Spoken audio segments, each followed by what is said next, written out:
Hey, what's up everybody? My name is Brad Gibson. I'm a solo acoustic musician, and today I'm going to give you 3 tips on how to book gigs. Awesome! DJs play gigs! If you like any of my content or you find some value in this, please make sure you subscribe to my channel and hit the alarm bell so you're notified when I make new videos.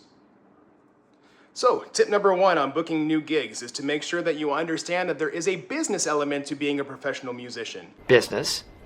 You have to have a sales element involved, which means that you got to do some cold calling. Picking up the phone, reaching out, making contacts is a surefire way to get yourself and your name out there. So make sure you pick up the phone, call local pubs, call local breweries, wineries, anywhere that you know that there may be live music.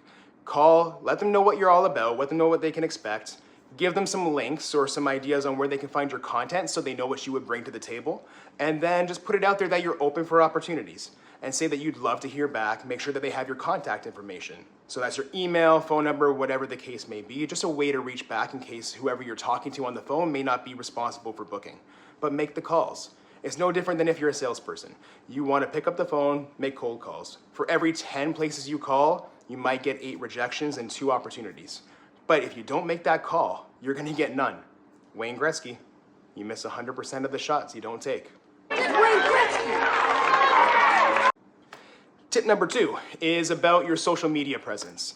So even though you're a musician and you've honed in on your acoustic guitar playing, your guitar playing in general, your vocal skills, you also have to kind of be a content creator. Sandra. No way. Way. Yeah.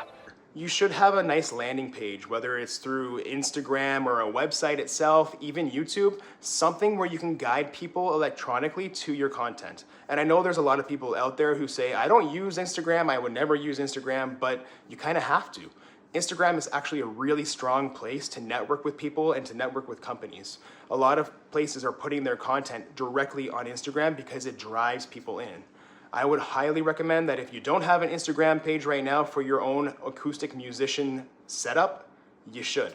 Create it, put your profile image on there with what you do, give a nice blurb or a way to reach you on there, but then that would be a link opportunity where you can have videos from former live performances and you can send a link directly to a prospective gig location or a prospective venue so they have quick access to see what you bring to the table.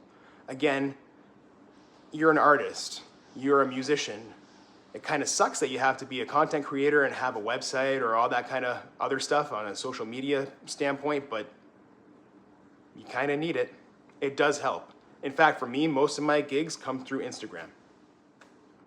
And the third and final tip is ultimately just about making sure that when you do get opportunities, you are professional and you do what you say you're going to do. If you're booked for a 7 to 10 o'clock show, you make sure that you're there at 6:30. You get yourself set up. You make sure that everything sounds correct and you're not having feedback or silly things before the time that you're supposed to start. If you're on at 7, start at 7. Don't take excessively long breaks. You're human, you can take a break, but don't be off of that stage for more than 15 minutes. Take your break, rest your voice, drink some water, hydrate, get your butt back up there and do what you're there to do. You can have fun because it's fun to be a musician, but you're doing a job. You're bringing an entertainment experience to a venue. You're supporting them by making sure people keep their bums in the seats, continuing to buy drinks, continuing to buy food. You are doing that for them. And when you stop doing that or you're not doing that professionally, you will lose opportunities. The easiest way to get a call back is to make sure that you bring in experience and you bring professionalism. So those are my 3 big tips on how to get gigs. Again, you want to make sure you do cold calls. Treat it like a business. It's a fun business, but it's a business. You need to make calls and you need to actually make sure you're contacting people, connecting and making connections. Build those relationships and don't be afraid of rejection. For every 10 calls you make, you might get 8 rejections and possibly 2 gigs. But again, you need to make those calls. You need to pretend you're a salesperson and you are the product. Tip number 2 is to make sure that you have a internet presence. Be a content creator. Kind of sucks, but at least you're out there. You have an Instagram page, you have a website potentially, or even a Facebook. Whatever it is, just make sure that you have something that you can guide and direct people to. If somebody's emailing you, there's nothing better than being able to click on a link and send it over to them so they can have a quick view of what you can do and what you can bring to the table. And the final tip on getting gigs is to make sure that when you do finally land a gig, you are professional. You show up and you do what you're supposed to do. And you don't take excessively long breaks. You don't overindulge while you're there in terms of having too much to drink or whatever the case may be. You're there to provide an experience and to support that venue to the best of your ability. That's it. Those are my 3 gigs. If you found value in this content today, please make sure you subscribe. My name's Brad Gibson. Thank you.